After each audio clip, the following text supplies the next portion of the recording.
It's just past dusk, and the wind is sighing through the ivy. You're standing before a weathered stone manor, its walls wrapped in green, like a secret too proud to keep itself hidden. The windows flicker with amber light fires, within resisting the soft velvet blue of an early medieval evening. Somewhere inside, a quill dips, a heart waits, an ink made not of machines or factory labels, but of crushed berries, ash, and iron prepares to spill secrets on the parchment. The year is 1297, or close enough.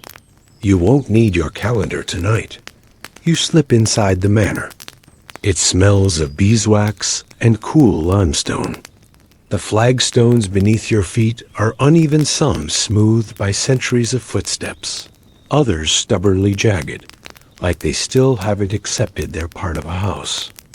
A wooden door creaks open to your right, and you step into a dim chamber glowing with the sleepy golden haze of candlelight. Lady Isolde is writing again. She sits in a high-backed chair, upholstered with worn, embroidery-faded birds and leaves that once impressed someone's grandmother. Her gown pools around her like spilled velvet wine, and the fingers of her left hand bear ink stains she will not scrub off. The stains make her feel real, mortal, not entirely the silk-clad fiction people expect of a baron's wife. You watch as she dips her quill into a shallow dish of ink, made this morning with blackberry skins, iron shavings, and a dash of rainwater collected from the copper gutter outside the chapel. The scent is faintly metallic, like blood whispered through bramble. You probably won't make it through this day. Too many whispers, too many things wrapped in lace. But for now, let yourself listen to the scratch of the quill against parchment. It's almost a purr, really. You feel your shoulders drop. "Dearest E," she writes, slowly, in a looping, contemplative hand. "You visited only once, but the scent of pine still clings to my sleeves." A basket sits beside her, lined in lilac silk, filled with her finished letters, each tucked neatly into velvet pouches and tied with the soft twine spun by the manor's a one-eyed spinner. The pouches smell faintly of rosemary and crushed rose petals. Isolde insists the letters should arrive, not only read, but felt. This isn't Amazon Prime. This is love in transit. Across the room, a fire snaps gently, casting shadows that stretch up the tapestries and ripple across the faded family crest above the hearth. It's a red bear holding a fish. The symbolism is unclear. Scholars still debate whether it represents strength, hunger, or just someone's incredibly specific lunch. You notice an odd object on the table beside the ink, a tiny spoon carved from deer bone. Isolde uses it to stir the ink just before writing. It prevents the pigment from settling, though she admits it also just feels a little theatrical. "If I'm to be a woman of words," she once said, "let me at least perform them in costume." The manor is quiet. Somewhere below, a servant is humming while folding linens. The wind nudges the shutters, but Isolde doesn't flinch. She's already folded herself inside this letter. Her soul is halfway across the hills. Before she seals the pouch, she sprinkles a pinch of lavender into the fold. That's your obscure tidbit. Medieval nobles often scented their letters with herbs or perfume to make them memorable, or to cover the smell of the ink, which could be a bit organic. Some even kissed the parchment. Isolde doesn't kiss them anymore. She says kisses shouldn't be wasted on paper, but people. And yet, she writes every evening, without fail. You hear the final scrape of wax being pressed with a signet ring. A crimson bead melts and glistens, then cools to a sleepy, sealing sigh. If you're still awake, don't forget to like and subscribe. It helps more than you know. And tell us, where are you listening from tonight? What time is it in your world? Now let's ease into tonight's journey. You rise early, but Isolde rises earlier. Dawn slips in through the high windows like a careful thief, brushing pale gold across the stone floors. Outside, the ivy shivers with dew. A rooster crows once, realizes he's overdone it, and stops. You hear the low rustle of a woolen gown. Isolde is already in the library. Yes, this manor has a library. Don't be too impressed. Half the books are recipe scrolls for pickled onions and embroidery patterns for saints you've never heard of. Still, to have written word at all in this century is no small thing. Most villagers outside the manor walls wouldn't know a vowel if it knocked on their door and offered to carry their firewood. You find her at a narrow desk, carefully weighing chunks of gall oak and scrapings of rust into a mortar. She's making ink again, because love letters don't write themselves, and ink doesn't grow on trees, except when it sort of does. Here's your major fact of the day. In medieval Europe, the most prized ink was iron gall ink made from oak galls, mixed with iron salts and gum arabic. It's dark, durable, and has this magical property of darkening over time. Like wine or regret. Isolde leans into her task. She's barefoot, her toes curling occasionally against the cold flagstones. Shoes make a woman less poetic, she once quipped, or at least less able to notice when her feet are freezing. She pounds the gall fragments with a stone pestle, the rhythmic thud softened by centuries of use. Her arms are stronger than you'd guess love letters are delicate, but the ink that feeds them requires some serious muscle. A little like love itself. The ink bubbles faintly as she stirs in vinegar, the scent briefly stinging your nose. Isolde laughs softly. There, it's angry now.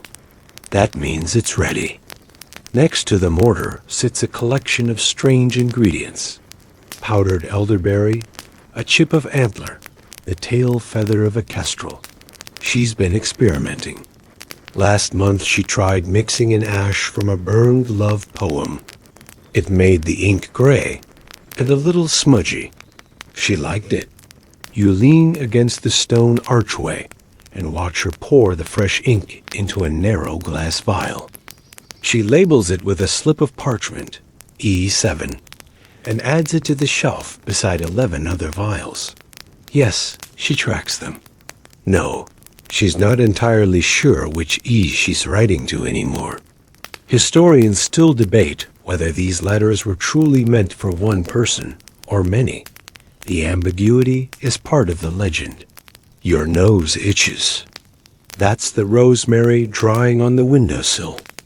She uses it to scent her pouches, but also to deter moths, which, in a rare act of literary snobbery, seem to prefer eating paper over linen. You glance at the hourglass beside her desk. The sand falls slowly, like it's too tired to rush. Isolde turns it absent-mindedly, not really watching. Time in the manor is more a suggestion than a rule. From somewhere down the corridor, a dog barks once Sir Whimsy, the manor's overfed spaniel. He's likely rolled himself into the laundry again. That dog has seen more lace than half the kingdom. Back in the library, Isolde opens a new sheet of parchment, freshly trimmed from calfskin. Vellum, they call it. Smooth as moonlight, but if you sniff too close, still faintly bovine. This time she writes not in words, but in symbols, ciphers, private languages. Half the letter is dots and curlicues. You wonder if even she remembers what they mean. But that's the point, some letters aren't meant to be read, just written. In the margin, she draws a small tree with roots tangled around a heart. Her thumb smudges it slightly. She doesn't fix it. Through the tall window, you glimpse the gardens waking up.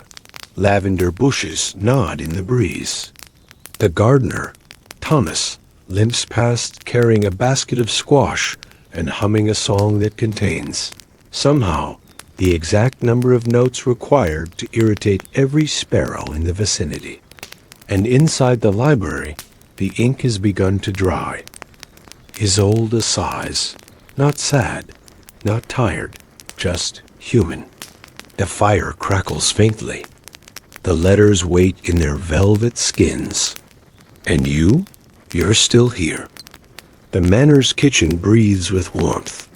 Morning is settled in like an old friend who won't leave, but in a nice way. You wander down the corridor, the scent of baked apples and hearth smoke guiding you like a sleepy compass.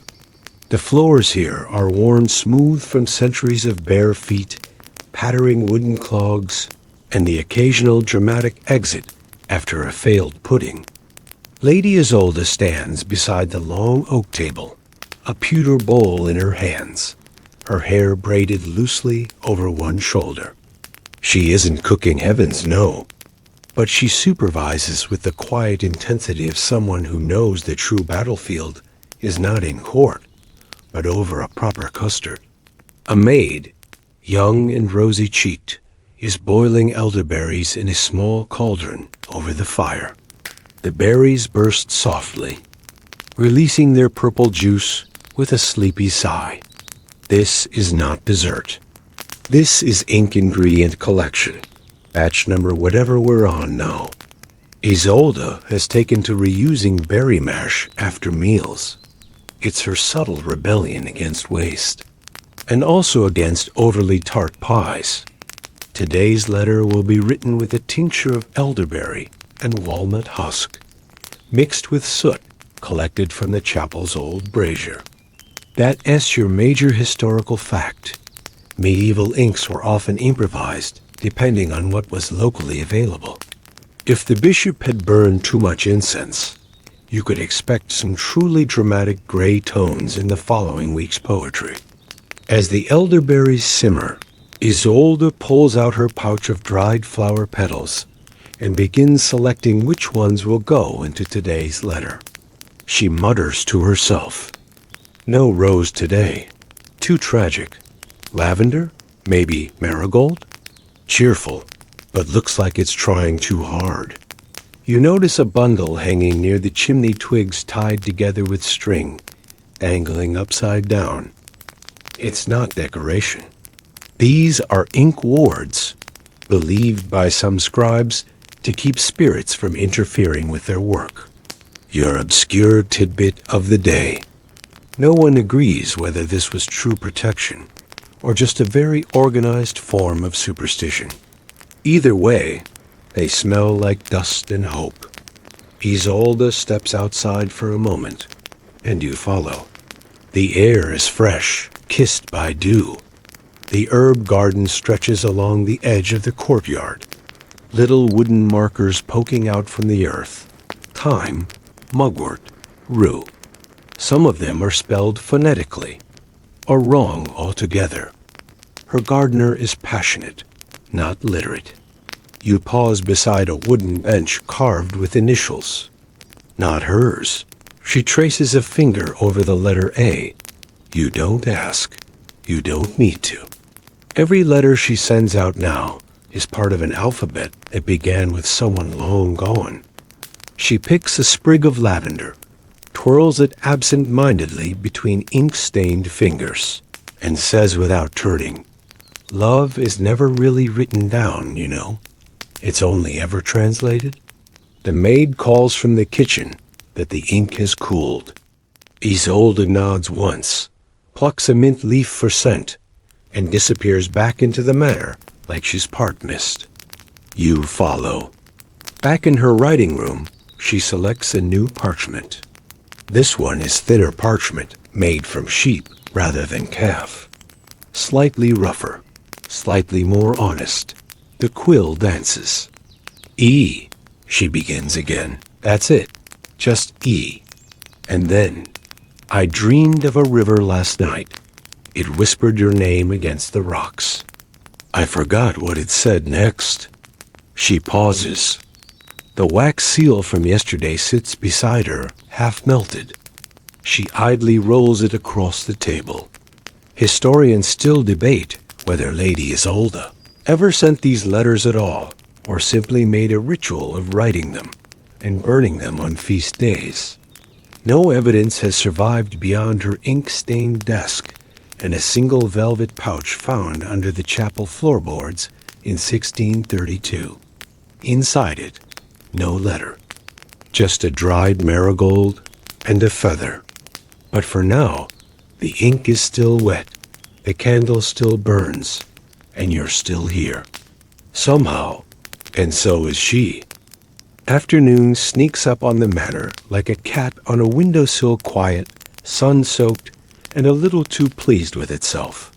The shadows are longer now, stretching toward the edges of the tapestries like lazy fingers. You're upstairs in Isolde's solar, where the ceiling beams creak softly in the warmth, and the light is filtered through amber glass. She's not writing, not right now. Instead, she's inspecting her quills. One by one, she lifts them from a leather case goose, swan, crow, and tests their nibs with delicate strokes on scrap parchment. Today, she favors a swan feather, its edge honed with a tiny penknife made of bone. A gift from a monk once enamored with her handwriting. He claimed it rivaled the Book of Kells. She laughed for 3 days and then used the knife to carve curse words into her window ledge. You can still see the faintest traces of pox on Geoffrey, if you squint. Here's your major fact. Quill pens weren't sharpened once and left alone. Medieval scribes often recut the tip several times a day, depending on the quality of parchment and how passionate or angry the letter being written was. Blunt quills made for clumsy poetry. Sharp ones made enemies. Today, Isolde tests the quill by writing her name over and over again. Not for vanity, for power. Names are magic, she says under her breath. The more you write them, the harder they are to erase. Outside, the air hums with bees. Below the window, 2 squires are arguing over a misthrown horseshoe. One of them, you swear, is still wearing half a helmet. The other is holding a chicken. Neither of them appears to notice this contradiction. Inside, Isolde stands and walks to her armoire. She selects a pouch from the bottom drawer, a deep violet one, embroidered with a single silver thread. It's an old one. She smooths it carefully across her lap, and her lips press into a line that says memory just knocked, and she's pretending not to answer.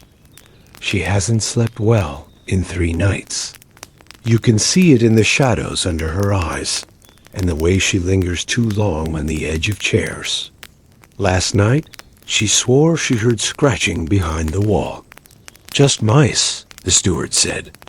But she replied, then why do they whisper names? Here is your obscure fact. Some medieval households believed that mice could carry messages to the dead, especially if they nested near parchment. So it wasn't too uncommon for people to leave small notes in the corners of attics or behind tapestries, just in case the mice felt communicative. Isolde's letter today is shorter. E. The words do not come easily. They are hiding under the floorboards with the mice. She doesn't seal it yet. Instead, she places the parchment in the pouch and sets it beside the hearth, where the heat from the coals will soften it, give it scent. She says warmth is a kind of kindness. A bell rings in the corridor dinner preparation. She sighs, rises, and leaves the room without looking back.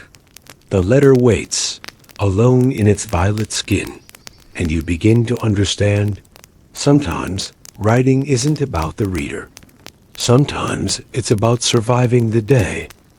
Evening drapes itself over the manor like a tired cloak, and the candles flicker to life one by one, as if gently nudged from slumber. You find yourself in the west corridor now, the one with the uneven windows, and that one particularly cursed floorboard that always creaks when you read trying to be discreet. The tapestries along this hallway depict rather cheerful saints doing very unsaintly things with wine jugs and poultry. Isolde chose them personally. She says heaven should feel a little festive. You pass a window where the ivy outside scratches lightly at the glass, like it too wants in on the story. Below in the courtyard, someone plays a lute very badly, possibly on purpose, possibly not. You enter the room at the end of the corridor, Isolde's private retreat. Not quite a bedroom, not quite a study, more like the middle of a thought that never quite finished. There are cushions on the floor, feathers in jars, ribbons draped over candle sconces, and a stack of folded letters in a wooden box, tied together with red thread. She's sitting cross-legged near the window, watching the last of the daylight fade into smoky lavender. In her lap, a letter half written. She's not writing it now, just holding it, as if the parchment needs to think first. The ink in her vial tonight is different again. A green-black hue, made from boiled nettle leaves and soot scraped from the chimney flue. Your major historical fact. Nettles were commonly used in dyeing cloth, but a few scribes experimented with them in ink mostly to mild success and occasional itching. Isolde claims it's her jealousy ink and only uses it for letters she regrets before finishing them. She dips the quill again, writes slowly. There was a time I thought I could forget you, but you show up in the shape of a cloud. You murmur from the teacup rim. You hide in the scent of mint on my fingers. She frowns, not because it's bad, because it's true. She crumples it, pauses, uncrumples it, places it gently to the side like a sleeping animal she is not quite brave enough to wake. Now, your obscure tidbit. It was not unusual for nobles to burn drafts of letters ceremonially before writing the real version. A sort of emotional rehearsal. Some medieval households kept special ash bowls just for this purpose. Isolde's is porcelain, cracked near the rim and shaped like a swan. She never uses it when anyone's looking.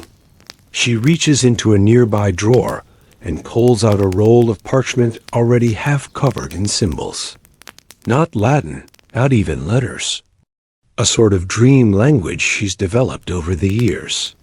She writes in it when words get too loud. A fire snaps in the hearth, and you notice something curious tucked among the logs. A scrap of crimson fabric. Velvet. One of her old pouches. Half burned. You don't ask. She doesn't explain. Instead, she smiles faintly and says, "There's no such thing as a harmless letter." You look around and believe her. The manor is quiet after dark, but never silent. The stones creak. The wind hums through the chimneys. And occasionally, a servant mutters something about ghosts in the pantry, not out of fear, but out of long-suffering acceptance. He only knocks twice, one said last week, then gives up and eats the pears. You're in the scriptorium now. A pretentious name for what is essentially a glorified cupboard with a writing bench. Isolde likes it because no one bothers her here. It's too cold, and the ceiling is low enough to discourage dramatics. Tonight, she's preparing a letter to send. Not just write send. This is rare. She chooses a pouch carefully. Midnight blue with gold threads spiraling like a question mark. From the shelf, she selects a vial of ink sealed with wax. Not one of her homemade ones. This one's import iron galling from Avignon, a gift from a merchant who once tried to court her with calligraphy supplies. She preferred the ink to the man. Here's your major historical fact. Avignon, during the late 13th century, became a center of papal authority and fine ink production. The church needed durable writing for documents that would last centuries' blessed bureaucracy. One might say, and their inks were the envy of every serious scribe. They were also, ironically, notoriously difficult to wash off fingers. Isolde places the letter on the desk. Not parchment this time. Paper, coarser, more absorbent. Imported from Moorish Spain, cheaper, faster, slightly frowned upon by snobbier scribes.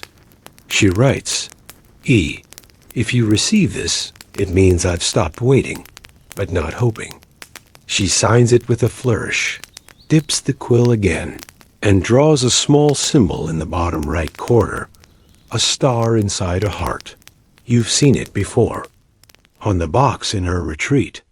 On the window ledge near her bed. On the scratched desk in the library. It means, believe me, even now, your obscure tidbit of the night. Certain noble households developed their own sigils for use in personal letters. Not coats of arms, but secret glyphs passed from mother to daughter, or between lovers who needed to say more than words aloud. These glyphs were rarely recorded.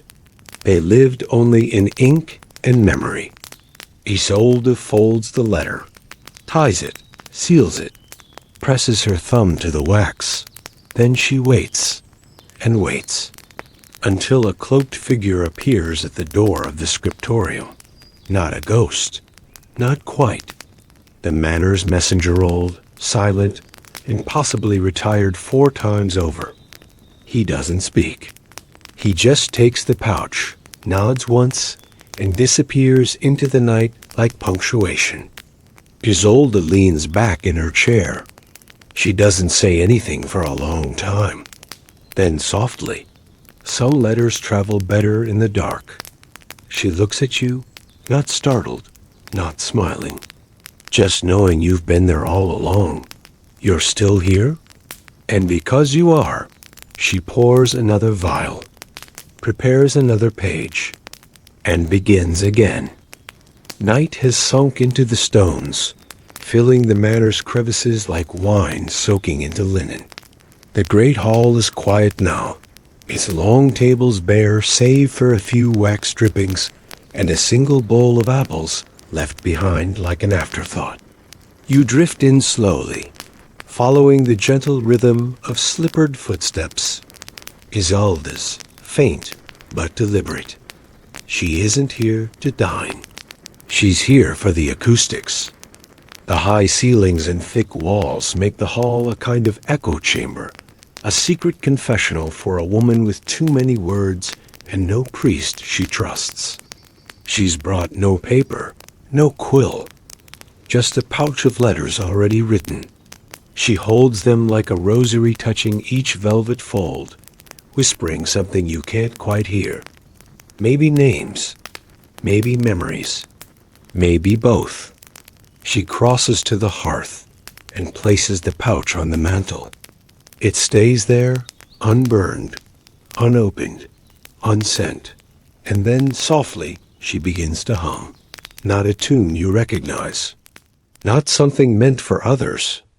A half melody that seems stitched from the threads of lullabies and farewells. Her voice isn't trained. It's a little breathy, a little unsure, but beautiful in the way that only truth can be. Your major historical fact this time. In noble households, women often kept musical journals, not written in notation, but remembered and sung when no one else was listening. Some historians believe certain melodies were passed from mother to daughter, not for performance, but for remembrance, for the emotional memory of someone long gone. You watch her sway slightly, caught in her own sound. The hall around her feels like a cathedral now, one devoted not to saints, but to the sacred act of remembering. On one of the tables, you notice something strange, a folded cloth embroidered with dozens of tiny letters. Real letters phrases stitched in thread, so fine you can barely make them out. Don't forget the pond. You said you'd come in spring. I lied, and you believed me. She made this, you realize, not for anyone else to read, just to stitch the words somewhere her hands could feel them. That's your obscure detail. Some medieval women, barred from formal authorship or courtly poetry, stitched their confessions into clothing, handkerchiefs, or altar cloths. It was part art, part confession. The needle knows what the tongue cannot say. Isolde turns to the hearth. She lifts one letter from the pouch, holds it to her lips, not a kiss, just contact, and then sets it back. Some letters aren't for delivery, she says quietly. Some are just to make silence bearable. You don't reply. You couldn't, even if you wanted to. And anyway, the hall has already swallowed your voice. The next morning breaks in fog, thick and silver and heavy enough to erase the sky. The manor feels suspended, floating in a cloud's breath. The air is cool and damp, and even the birds seem hesitant to commit to their usual chorus. You step out into the garden, and it's as if the world has forgotten to finish painting itself today. Isolde is in the chapel.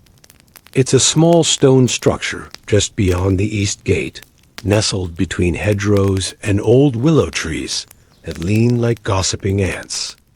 The chapel smells of moss, wax, and memory. Inside, the air is cooler than it should be, as though the stones remember every grief ever whispered here, and have learned to chill themselves accordingly. She kneels at the old bench, not to pray, exactly, but to wait.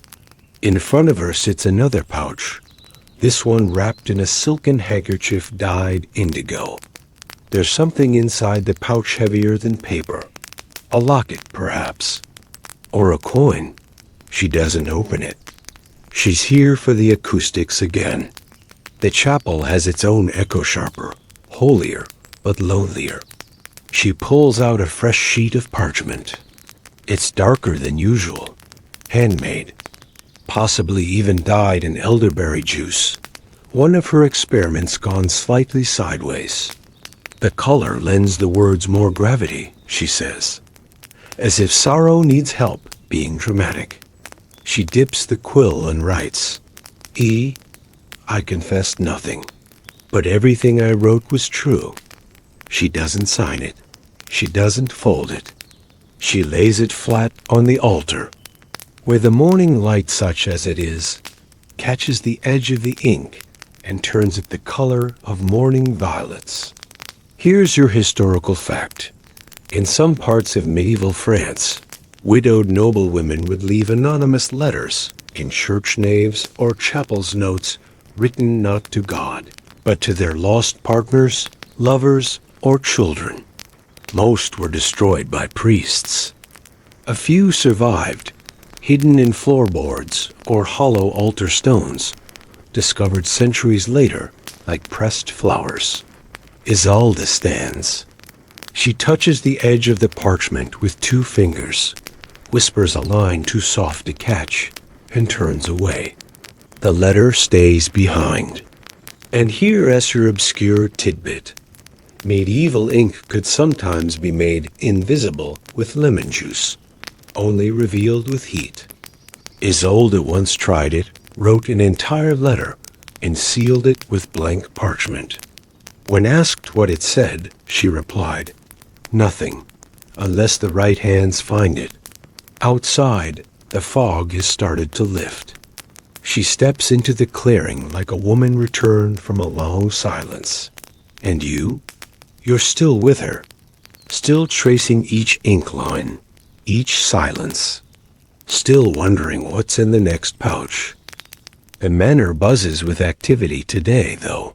To be fair, in this corner of the world, buzzing means three people speaking slightly louder than a whisper, and someone dropping a turnip.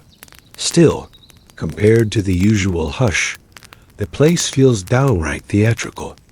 A visitor has arrived. You see him from the upper gallery, a young courier with windburned cheeks, a lopsided satchel, and the posture of someone who's slept in more barns than beds. His boots are caked with mud, and he smells faintly of horse and smoked trout. Isolde watches from the landing, half shadowed by a curtain, her expression unreadable. Not eager, not anxious, just aware. She descends the stairs slowly. No performance, no drama, just the steady glide of silk on stone. She greets him with a nod, accepts the scroll he offers, and without a word, retreats to her writing room. You follow, of course. Inside, she places the scroll on the table and just stares at it. She doesn't open it. Not yet. Instead, she selects a blank parchment and begins a new letter. You notice she's using a new Inca deep bronze color, warm and unusual. It shimmers faintly in the light, like a secret trying to look innocent. Here's your major historical fact. Some medieval inks were infused with metals like copper, bronze, and even gold powder, not for practical reasons, but to impress. Wealthy scribes or nobles would sometimes commission entire documents in gilded ink to demonstrate importance or vanity, sometimes both. Isolde's bronze ink? Not for pride, for protection. She believes certain words carry less weight when dressed in shimmer, like putting a mask on a screen, she once muttered. She writes, E. A letter arrived today. I haven't opened it. I'm not ready for what it might undo. Then she stops. Not out of hesitation, but because she knows that's the letter. Just that. She seals it in a black velvet pouch. The seal is plain, no crest, no symbol, just wax, unmarked.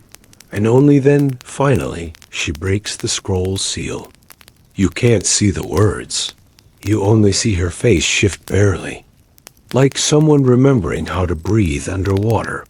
She folds the scroll, places it in a drawer, and says nothing for the rest of the day. That's your obscure tidbit. Some nobles were known to read letters in complete silence, even in company, and then refuse to speak for days afterward. It wasn't shyness. It was ritual. The belief that certain messages echoed louder in silence than they ever could aloud. Outside, the courier is already gone. The hoofprints fade quickly in the gravel path. And upstairs, the ink in the bronze vial begins to settle. You find her in the orchard. It's late afternoon, and the sun has finally remembered how to shine. The apple trees are heavy with fruit green, red, gold-bowed like courtiers offering gifts. The air smells of grass and wood smoke, with a faint undernote of something floral. Chamomile, maybe. Or memory. Isolde moves slowly between the trees, holding a basket in one hand, a folded letter in the other. She doesn't pick the apples. She just touches them, like she's checking if they remember her. She pauses beneath the oldest tree, the one with the broken limb and the hollow in the trunk. You remember this one. You passed it on your first day here. It felt important then. It feels important now. She opens the folded letter. It's old. The edges are worn. The ink has faded into a soft brown hush. She doesn't read it. She knows it by heart. Instead, she places it gently into the hollow of the tree, as if giving it back. That's your historical fact today.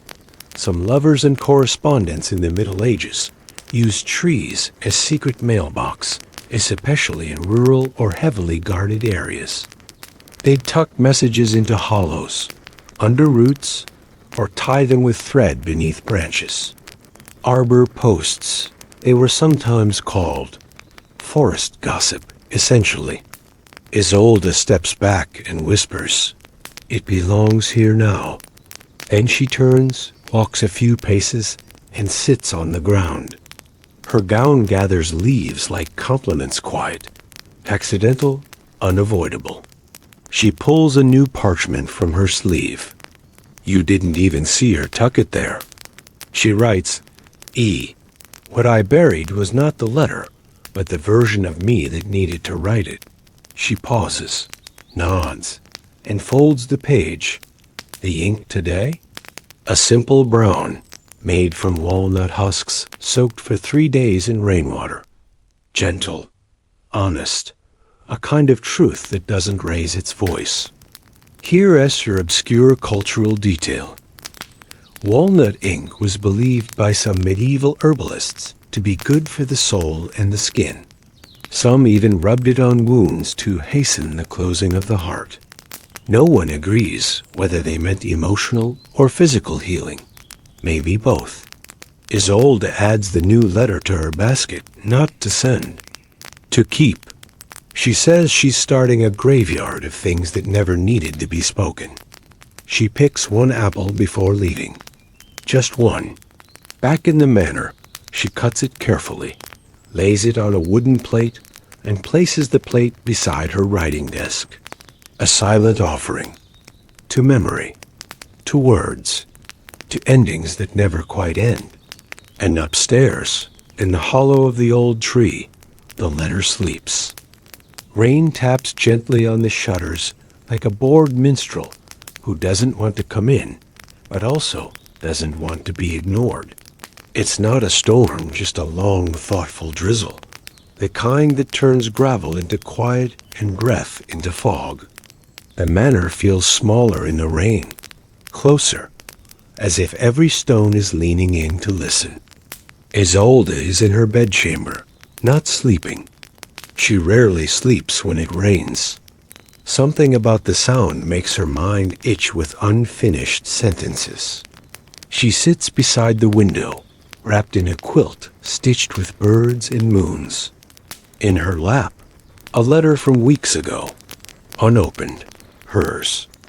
Yes, she sometimes writes letters to herself. Today, she reads one. Isolde, it begins.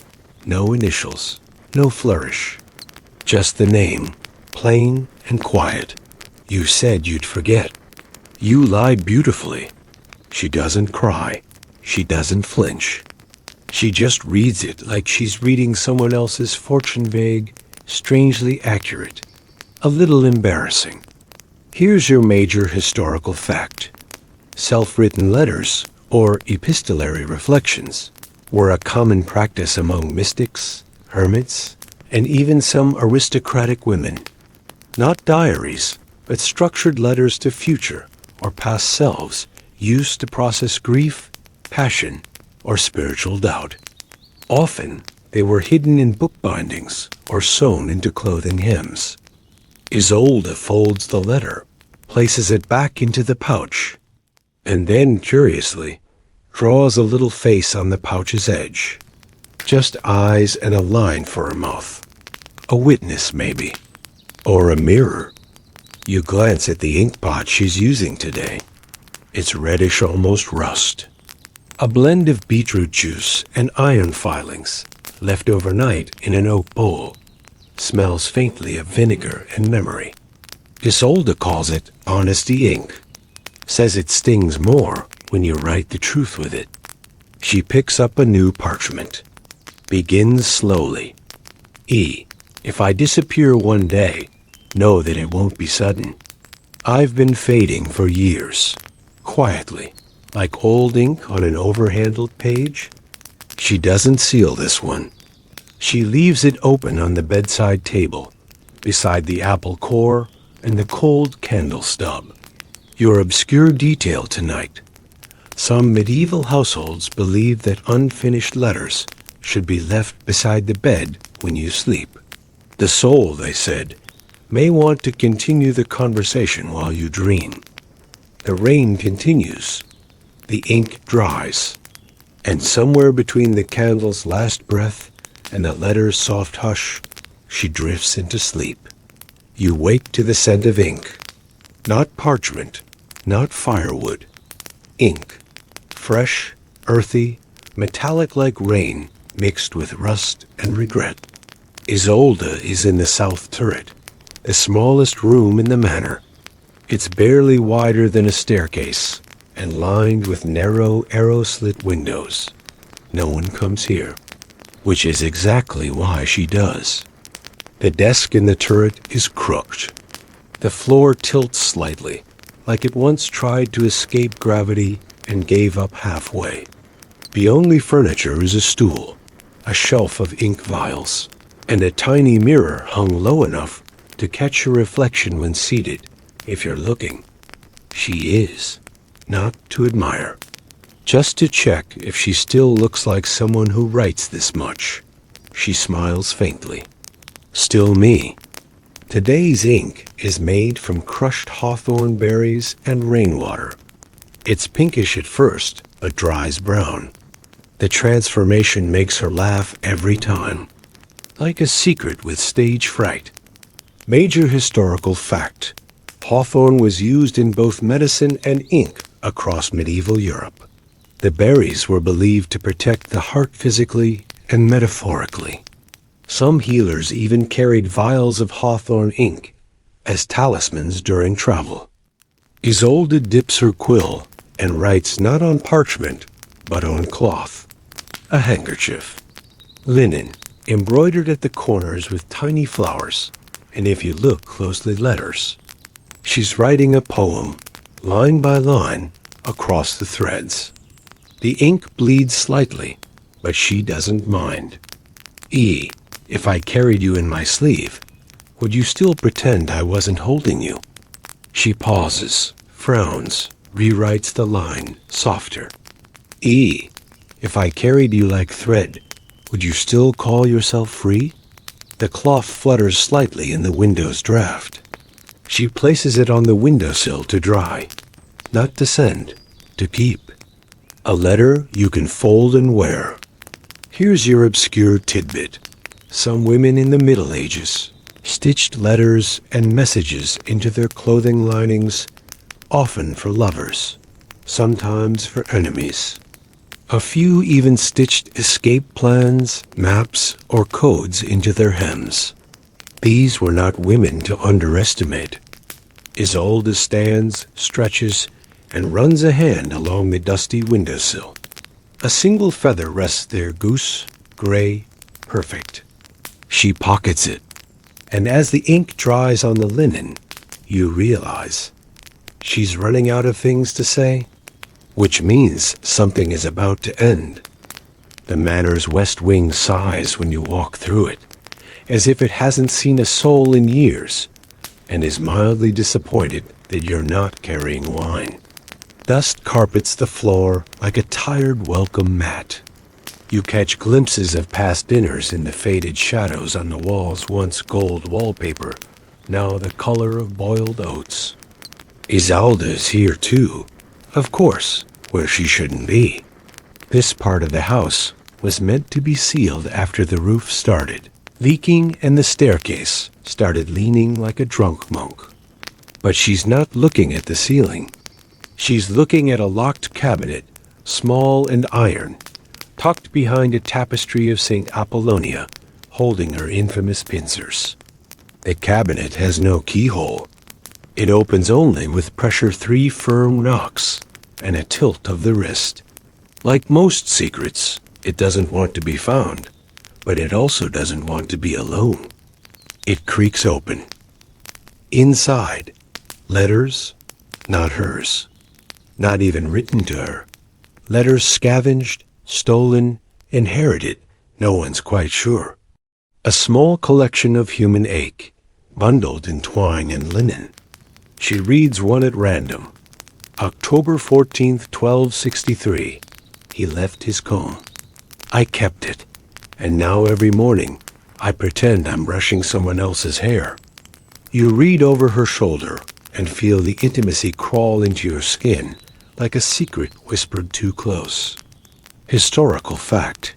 During the 13th century, letter collecting became something of a hobby among educated nobles and monks. Not just letters they'd written, but others' correspondence, often gathered from friends, lovers, travelers, even battlefields. It was part sentimentalism, part documentation, part nosiness. Isolde isn't reading these for gossip. She's studying longing, trying to understand its many dialects. She holds a letter up to the light. The ink has bled into the paper like sorrow into a pillowcase. People don't change, she murmurs. Just their handwriting. Obscure tidbit. Some medieval scribes were trained to mimic others' handwriting, especially when copying royal correspondence or religious texts. But a few took it further, forging letters for private collectors who wanted to own the words of saints or kings. It was, in a way, fan fiction with a quill. She places the letter back gently and pulls the cabinet shut. 3 knocks. Tilt. You both look once more at Saint Apollonia on the tapestry. She's still smiling, still clutching her teeth-pulling pincers with unsettling grace. Some days, Isolde thinks writing letters is just a more delicate way to scream. And sometimes, a screen dressed in ink is easier to keep in a drawer. You return to the garden. The sun is low, slanting across the ivy walls like gold being poured from a cracked jug. Bees hum. A cat sleeps.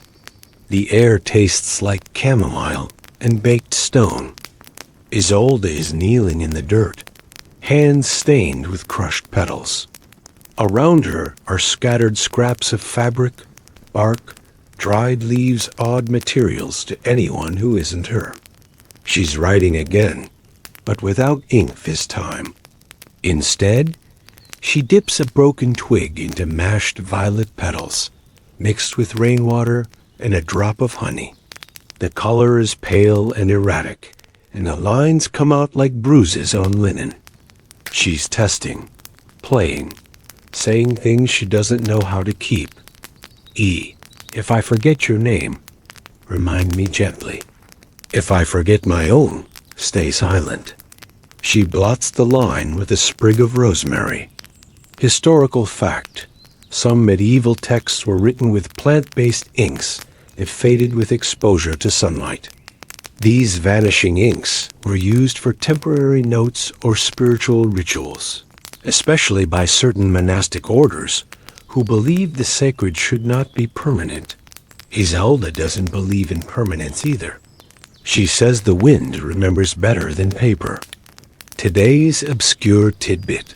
In 14th century Tuscany, certain lovers would send each other scented pouches, not with words, but symbols, flower petals arranged in patterns, like a perfumed code. A violet beside a sprig of rue meant forgiveness. 3 sprigs of lavender meant, I wait.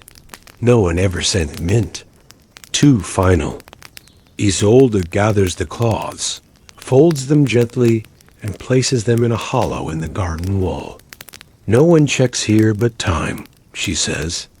You glance at the little bundles, soft, stained, tender. Maybe some letters aren't meant to be delivered.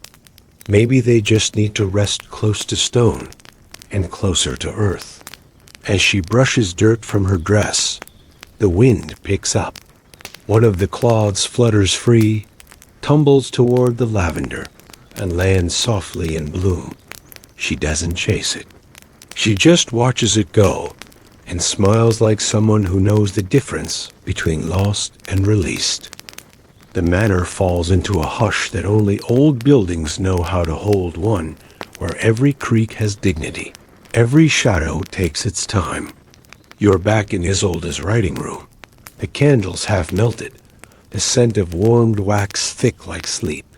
She sits by the window, the last letter in hand.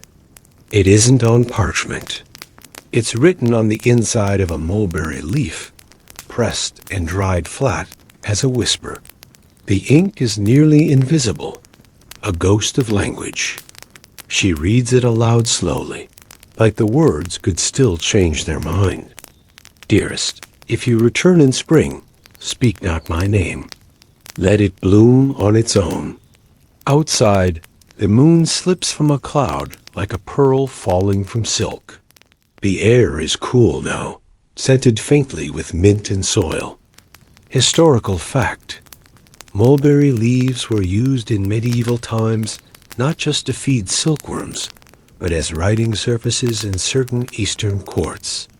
Rare and fragile, they symbolized impermanence and delicate truths.